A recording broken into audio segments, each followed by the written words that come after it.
in my effort to get through all of the Dungeon Crawl Classics Dying Earth modules, I have now completed the third module, which is a second level adventure called The Sorcerer's Tower of Sanguine Slant. It was really fun. We did a live stream of it if you want to watch, and we're going to talk about this module and Dying Earth today on the Jocular Junction. Today on the Jocular Junction. I don't think I've ever said that before. It feels weird. Is it weird?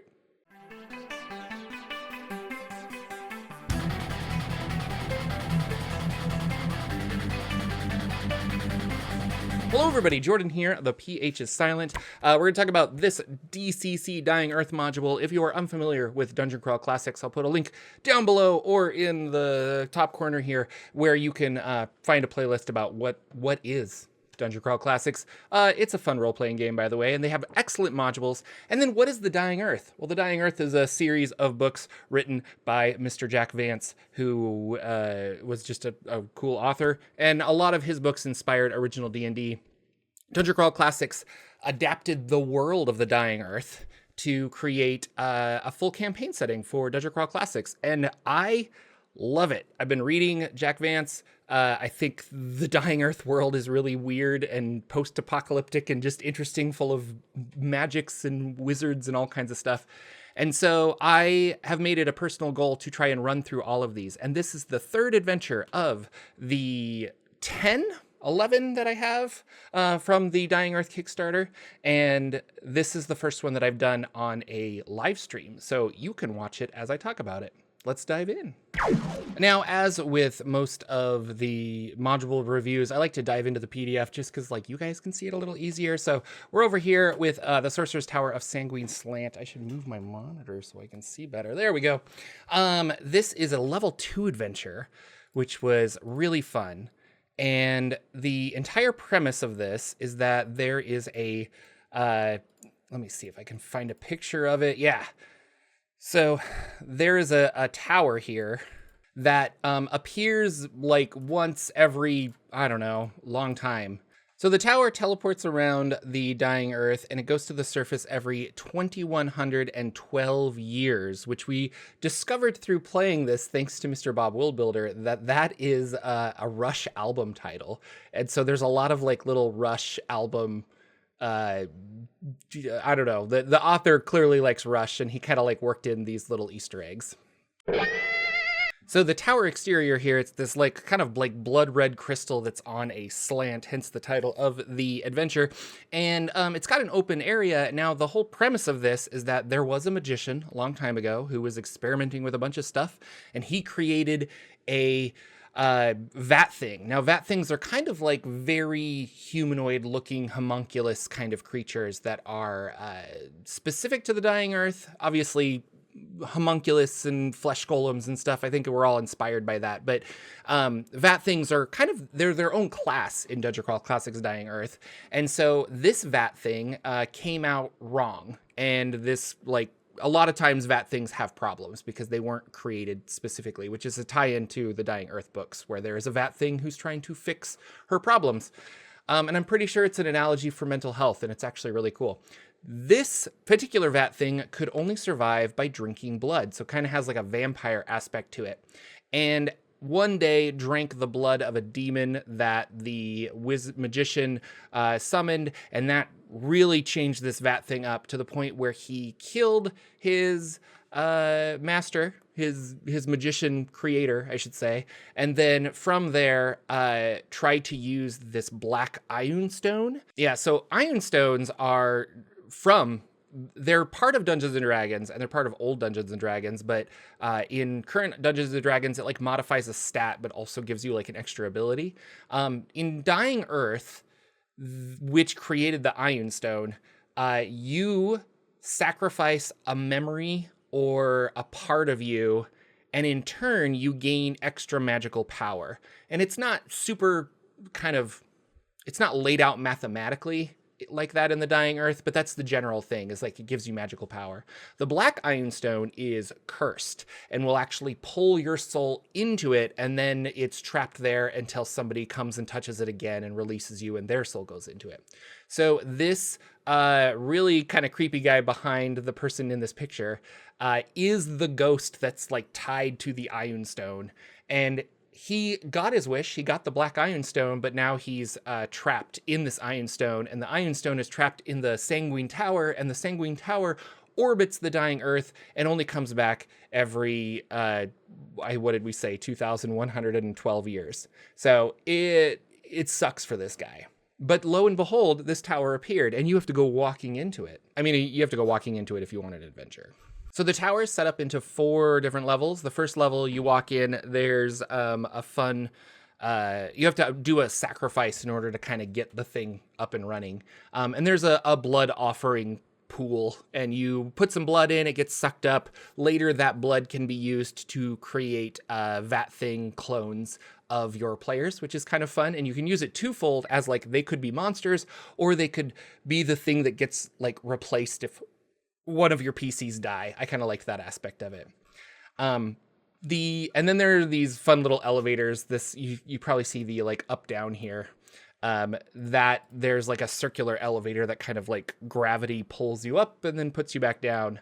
Like those band elevators. I'm trying to think. There was like a Tom something video on it. It was pretty interesting.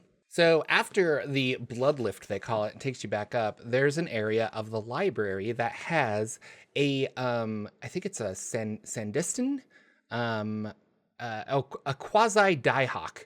So in the world of the Vancian, or in the world of the Dying Earth by Jack Vance and Vancian Magic, magic are living things that are stored in your head.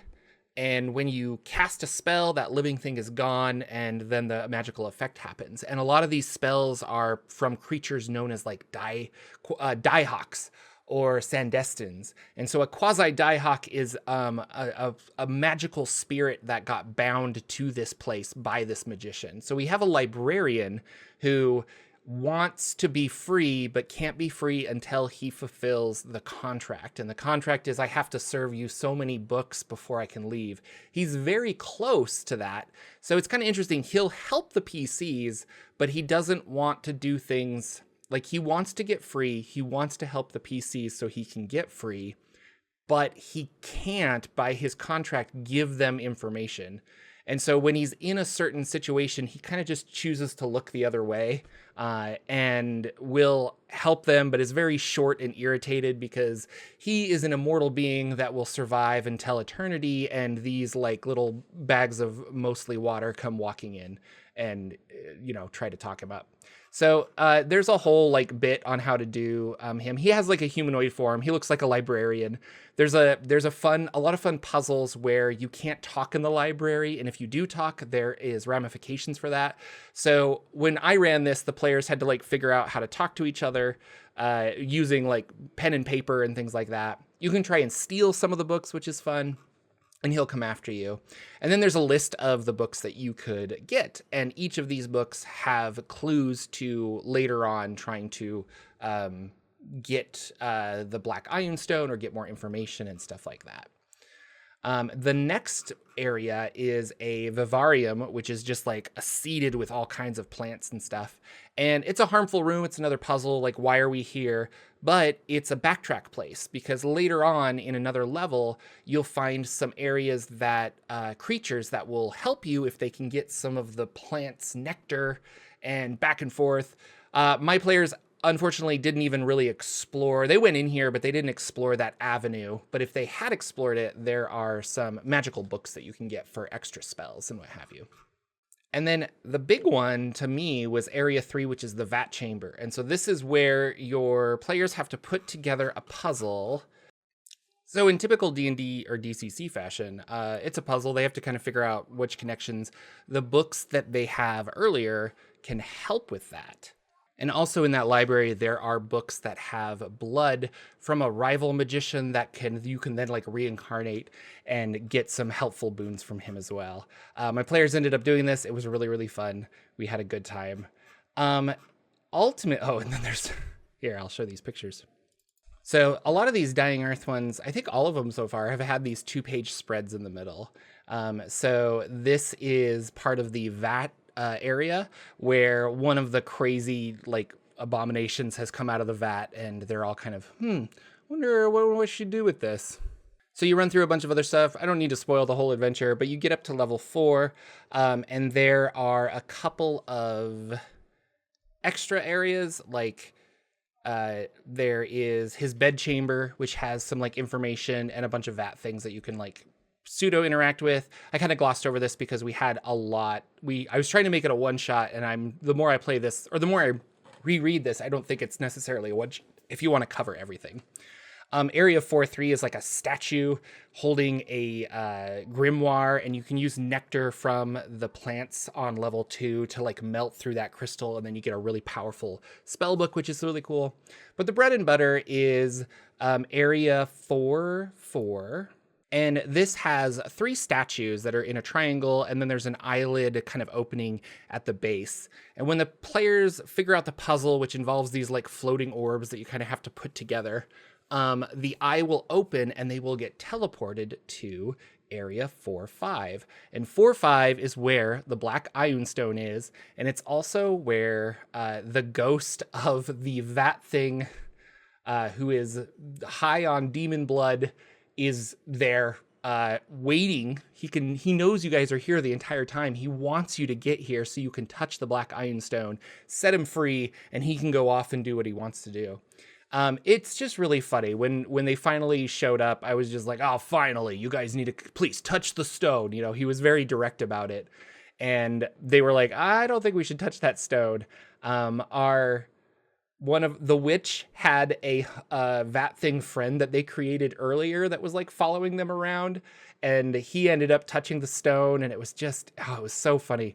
This was one of the most gonzo, and I guess I don't know if I should use the word gonzo, because it's always like, I don't know what that means specifically sometimes, but this was one of the craziest sessions of Dungeon Crawl Classics I think I've ever had.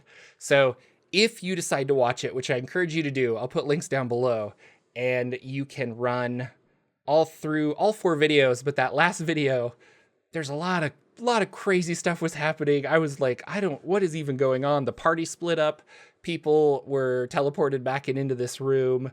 I think Lex's character had some kind of malady that gave him +5 feet of movement, so he was able to run faster than some of the people trying to catch him, and running circles in this area, and we laughed so hard. Overall, I really liked it. Again, as we're playing through these, I think the first one was fun. That was a level 0 funnel. It was fun. The second one, which is the Laughing Idol, I had a really good time with that one.